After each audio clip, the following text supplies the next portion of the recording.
자, 오늘은 예수님께서 고난을 받으시러 예루살렘으로 입성하게 되는 종료 주일입니다.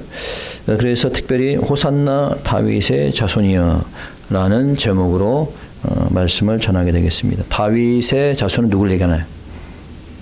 다윗의 자손. 네, 예수님이죠. 다윗의 자손. 호산나란 말은 무슨 뜻인가요? 호산나. 호산나는 히브리어로 호시아나라고 씁니다. 호시아나. 그 뜻은 save, please save us. 그러니까 구원하여 주시옵소서 그런 뜻입니다. 그러면 호산나 다윗의 자손이요. 호산나 다윗의 자손이요. 그럼 무슨 얘기예요? 주님 구원해 주시옵소서. 그런 뜻이죠. 주님 구원해 주시옵소서. 그래서 여러분들은 예수, 지저스라는 뜻이 그 예수라는 뜻이 그 의미가 구원자라는 뜻이잖아요. 구원자. 그렇죠? 그래서 그 이름대로 우리 주님께서는 우리를 구원하시기 위해서 이 땅에 오신 분입니다. 믿습니까? 네. 자, 우리를 구원하러 이 땅에 오셨는데, 근데 구원하시는 방법이 그렇게 쉬운 방법이 아니었어요. 너무 힘들고 어렵고 고통스러운 그런 방법이었습니다. 자, 오늘 예수님께서 예루살렘 성으로 들어가는데 그 예수님의 모습이 초라한 모습입니다. 왜냐하면은 이제 앞으로 다가올 고난과 죽음이 예고되어 있기 때문에 그렇습니다.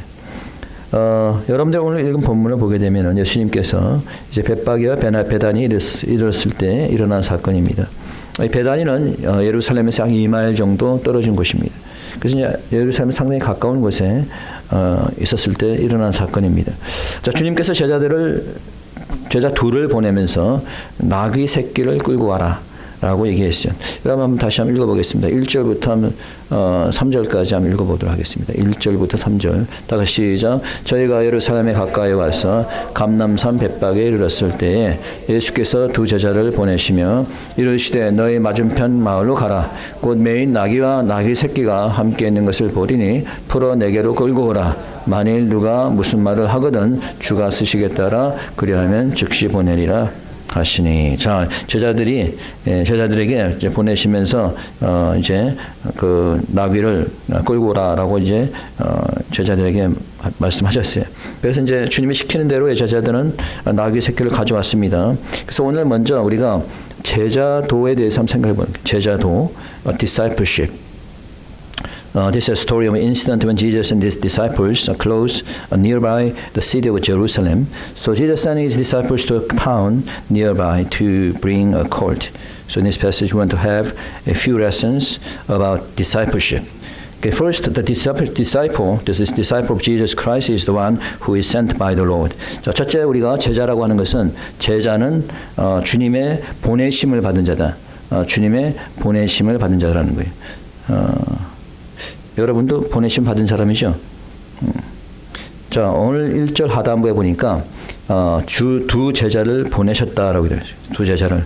어디로 보냈어요? 마을로 보냈죠. 마을로. 주님의 제자라면은 우리가 보냄을 받은 자가 되어야 된다는 거죠. 자, 우리는 어디로 보냄을 받았어요? 우리는 세상으로 보냄을 받은 겁니다. 우리는 주님을 위해서 복음 사역을 위해서 세상으로 보냄을 받았어요. 금욕주의자들은 산속에 들어가서 생활합니다. 세상에 오염되기 싫다는 거지. 세상은 죄가 많은 세상이니까 자, 우리는 산속에 들어가서 살자. 그런데 그것이 주님의 뜻일까요? 주님의 뜻이 아니에요. 주님께서는 세상을 변화시키려고 우리를 부른 거지 세상을 피해서 금욕 생활을 하라고 부른 것이 아니에요. 오히려 우리는 복음을 가지고 세상에 나가서 소금과 빛의 역할을 감당하라고 부른 겁니다. 그러니까 여러분들은 복음 사역을 위해서 세상으로 보냄받은 자인 것을 믿으시기 바랍니다. 아멘. 네. 두 번째, 주님의 제자는 작은 일이라도 주님이 주신 사역을 행하는 자가 되어야 된다. 자, 주님이 주신 사역을 어떻게 행하는 자가 되어야 된다. Disciples should be able to do the ministries given by God, whether it is good, whether it is big or small. Okay? 자, 오늘 본문에 보니까 제자 둘은 무슨 일을 했습니까? 제자 둘이 가서 나귀를 끌고 오는 일을 했죠. 그렇죠? 나귀를 끌고 오는 일을 했어요. 여러분이 생각할 때는 야, 뭐 나귀를 데려온 일이 뭐 그렇게 중요한 일인가? 라고 생각할지 모르겠어요. 하찮은 일처럼 보일지 모르지만 여러분, 제자들이 데려온 이 나귀 새끼를 타고 주님이 예루살렘에 입성해서 이루신 큰 일을 생각할 때 이 제자들이 한 일이야말로 다른 어떤 사람들보다도 더 훌륭한 사명을 감당한 줄 믿으시기 바랍니다. 일반적으로 사람들은 큰 일만을 하기를 원해요. 그러나 주를 위해 사는 조그만 일이 세상의 큰 일보다도 더 위대한 줄 믿으시기 바랍니다. 주를 위해 사는 작은 일도 마다하지 않는 자가 더 큰 일도 할 수 있는 겁니다. 주님께서 말씀하시기를 마태복음 보니까 작은 일에 충성하였으니 내가 너에게 더 큰 것, 더 많은 것으로 맡기겠다라고 말씀하셨어요. 그러니까 작은 일에 충성된 자는 큰 일도 할 수 있는 겁니다. 그러나 작은 일을 안 하는 자는 큰 일도 할 수가 없는 거예요. 여러분들은 작은 일에 충성된 제자가 되시길 축원합니다. 네. 세 번째, 주님의 제자는 주님이 시키는 대로 하는 자가 된다. 자, 어떤 자? 주님이 시키는 대로. Thirdly, the disciple should obey God. Do whatever He asks you. Okay?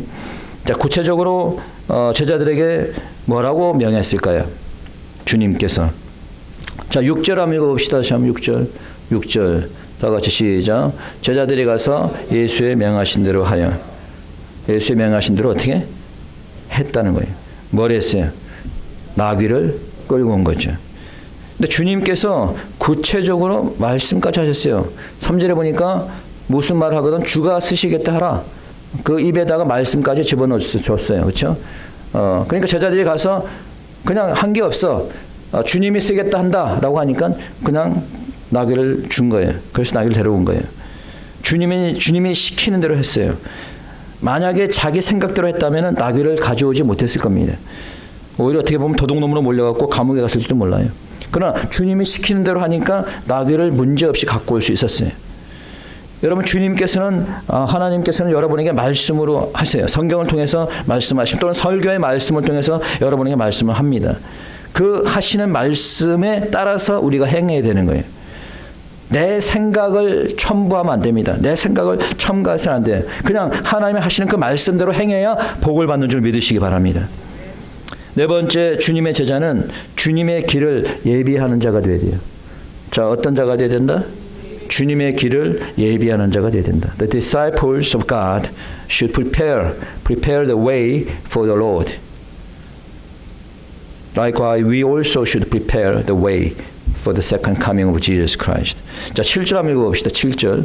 자, 7절입니다. 시작. 나귀와 나귀 새끼를 끌고 와서 자기들의 겉옷을 그 위에 얹음에 예수께서 그 위에 타시니. 자, 어떻게 했어요? 제자들이 나귀를 끌고 왔을 뿐만 아니라 자신의 겉옷을 어떻게?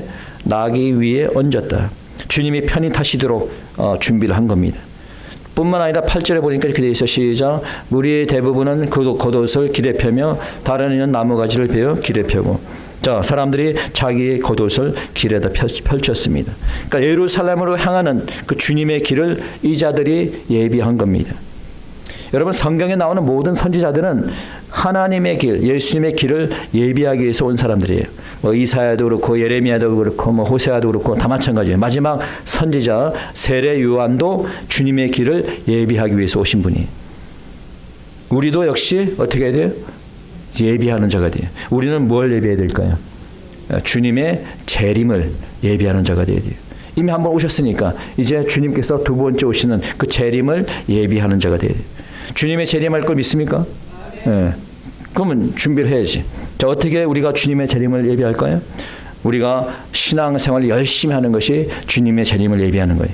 전도하고 복음을 전하는 것이 주님의 재림을 예비하는 겁니다. 교회에서 봉사하고 헌신하는 것도 바로 주님의 재림을 예비하는 겁니다.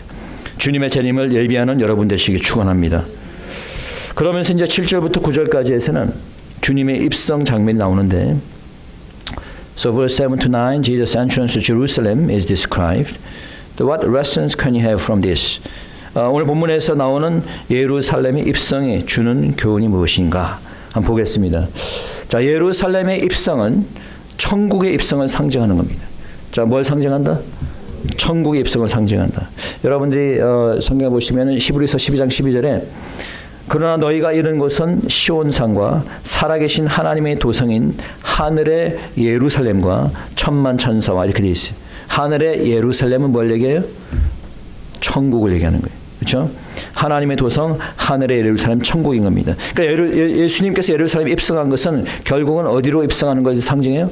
천국으로 입성하는 것을 상징하는 거예요. 뿐만 아니라 그 예수를 믿는 자들 역시 천국에 입성할 것이라는 것을 상징적으로 말해주는 거예요. 자, 그러면 주님의 예루살렘 입성을 통해서 우리가 무엇을 배울 수 있을 것인가? 첫째, 주님의 겸손함을 배울 수 있다라는 거예요. 자, 뭘 배워요? 주님의 겸손함. 주님의 입성을 통해서 우리는 주님의 겸손함을 찾아볼 수 있어요. So from his entrance to Jerusalem, we learn from Jesus the humbleness. 자, 우리 보니까 7절에 보니까 이렇게 되어 있어요. 한번 다시 한번 읽어봅니다. 시작. 나귀와 나귀 새끼를 끌고 와서 자기들의 겉옷을 그 위에 앉음에 예수께서 그 위에 타시니. 예수께서 뭐 위에 타셨다고? 나귀 위에. 예수님께서 무엇을 타고 입성했어요? 나귀에.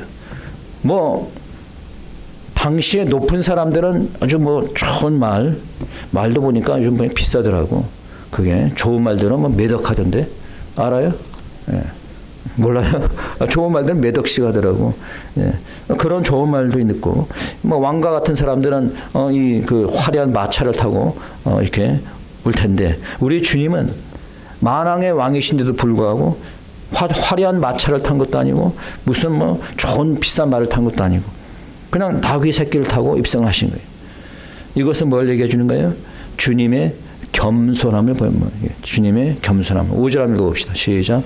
시온 딸에게 이르기를 내 왕이 내게 임하나니 그는 겸손하여 나귀 또 멍에 매는 짐승의 새끼를 탔도다 하라 하였느니라. So he is humble that he rode a donkey. Okay? Not a chariot, not a good horse. He just rode a colt. That's his humbleness. 그래서 우리가 주님으로부터 겸손함을 배워야 된다. 자, 이 말은 무슨 얘기냐? 천국은 겸손한 자의 것이라는 거예요. 자, 어떤 자의 것이다? 겸손한 자의 것이다. 겸손한 자가 하나님의 말씀도 받을 수 있는 거예요. 겸손한 자가 결국은 승리합니다. 여러분 세상 살아보세요. 결국은 겸손한 자가 승리하게 돼 있어요. 우리 모두는 주님을 닮아서 겸손한 신앙인의 삶을 살 수 있기 바랍니다. 두 번째, 그의 입성을 통해서 우리는 죄가 없으신 그 예수님의 모습을, 희생양의 모습을 보게 돼요. We find from his entrance that Jesus is a sinless and sacrificial lamb. 여러분 마가복음 11장 2절에 보니까 이렇게 되어 있어요. 너희 맞은편 마을로 가라. 그리로 들어가면 아직 아무 사람도 타보지 않은 나귀 새끼가 매여 있는 것을 보니 풀어 끌고 오너라. 자, 아무도 타지 않은 나귀 새끼를 끌고 온 거예요.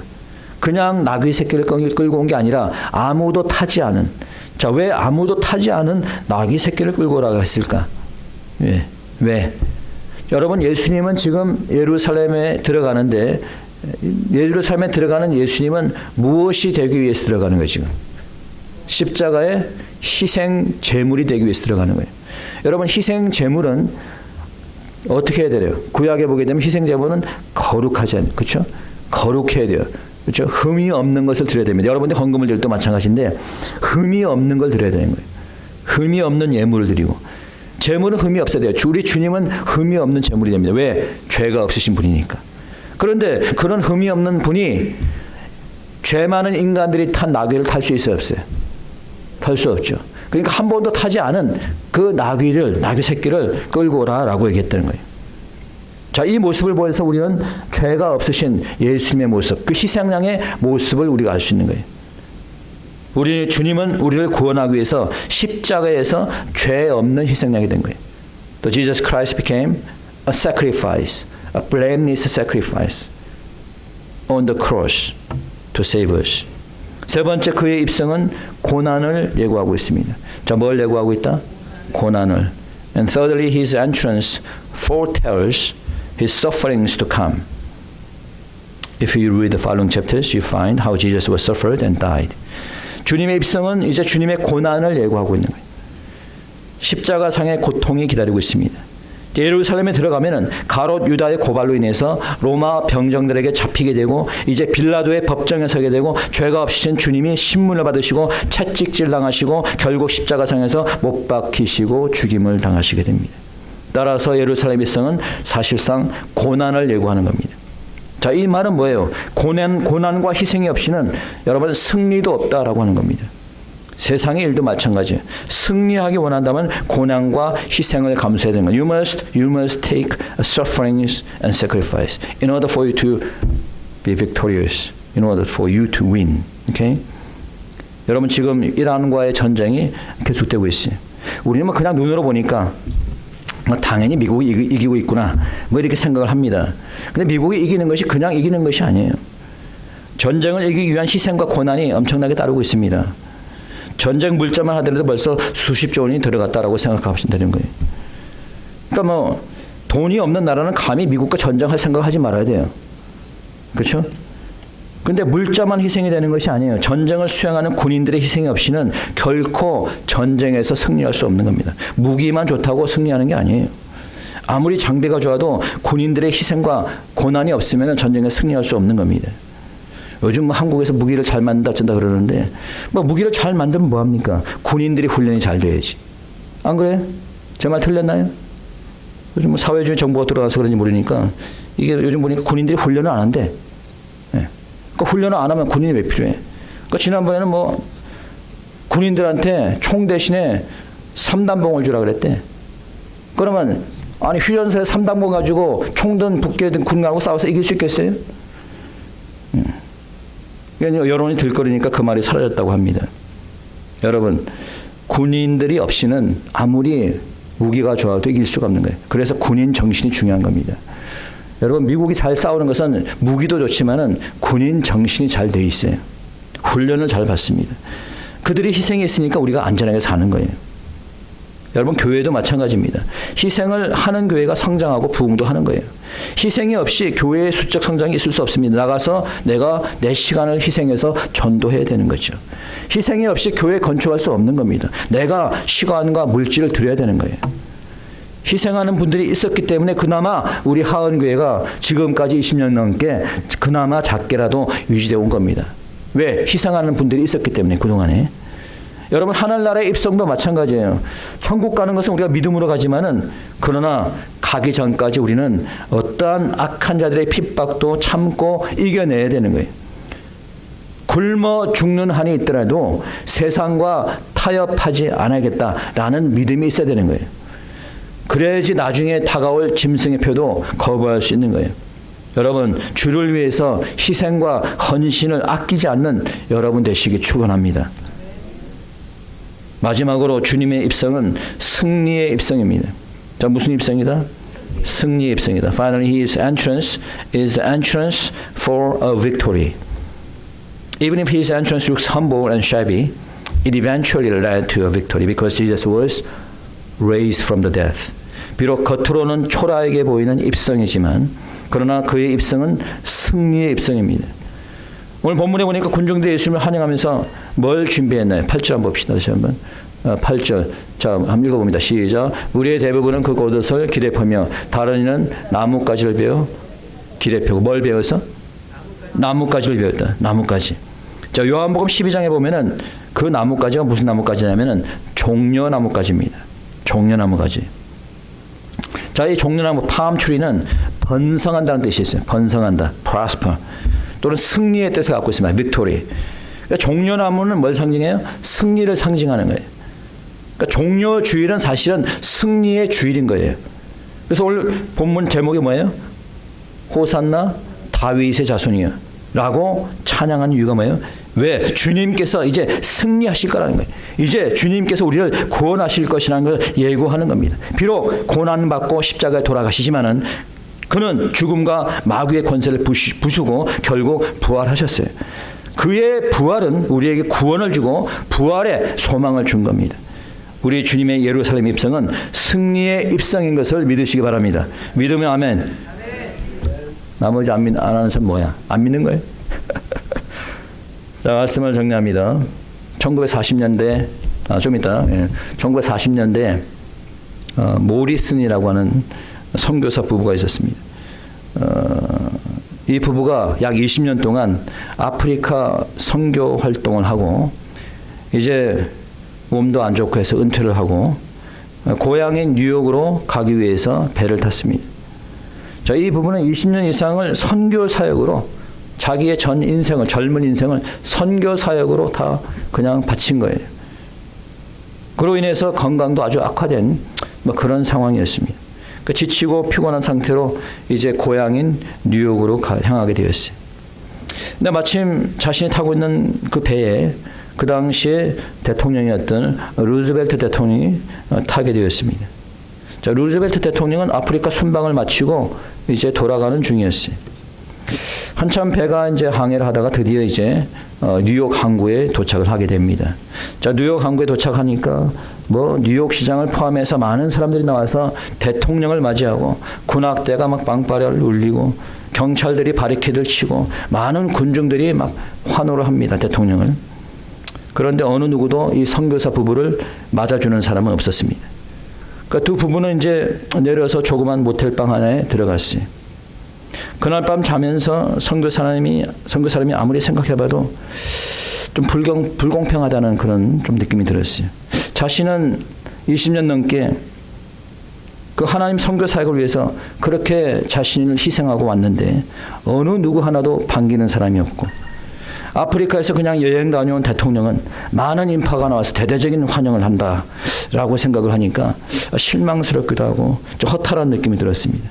그래서 이런 생각을 자신의 아내에게 얘기를 하니까 아내가 이렇게 얘기합니다. 침실에 가서 하나님께 물어보세요. 그래서 그 선교사님은 침실로 들어가서 하나님 앞에 기도했습니다. 그리고 이제 얼마 있다가 다시 방에서 나왔어요. 그래서 아내가 선교사님에게 물어봤습니다. 뭐라고 주님이 말씀하시던가요? 그랬더니 주님께서 말씀하시기를, 얘야 너는 아직 고향으로 돌아온 것이 아니지 않느냐라고 얘기를 했습니다. 너무 공감이 되고 은혜가 되지 않습니까? 여러분의 고향은 어디입니까? 우리의 고향은 우리가 두고 온 대한민국이 아닙니다. 여러분이 처음에 정착했던 뉴욕도 아니고 보스턴도 아니고 플로리다도 아닙니다. 우리의 진정한 고향은 앞으로 우리가 입성하게 될 천국인 줄 믿으시기 바랍니다. 우리 모두는 이 세상에서 나그네의 삶을 살고 있을 뿐입니다. 비록 우리가 세상에서 나그네로 사는 동안 환영을 받지 못할 수 있다 할지라도, 나그네로 사는 동안에 많은 부귀와 영화를 누리지 못한다 할지라도, 우리가 이곳에서 주를 위해 살고 주를 위해 헌신하고 고난받게 될 때 우리의 고향인 하늘의 예루살렘, 그곳에 입성하는 날 주님께서 우리를 환영해 주실 겁니다. 우리가 고향인 천국에 들어갈 때 천군 천사의 대대적인 환영이 있을 겁니다. 입성하는 그날까지 우리 모두 겸손한 마음으로 주님을 위해서 살 수 있기 바랍니다. 입성하는 그날까지 주님과 함께 고난도 영광도 함께 누릴 수 있기 바랍니다. 천국을 향한 승리에 입성을 하는 그날까지 우리의 신앙을 굳건히 지킬 수 있기 바랍니다. 이 시간 함께 기도하겠습니다. 기도드립시다.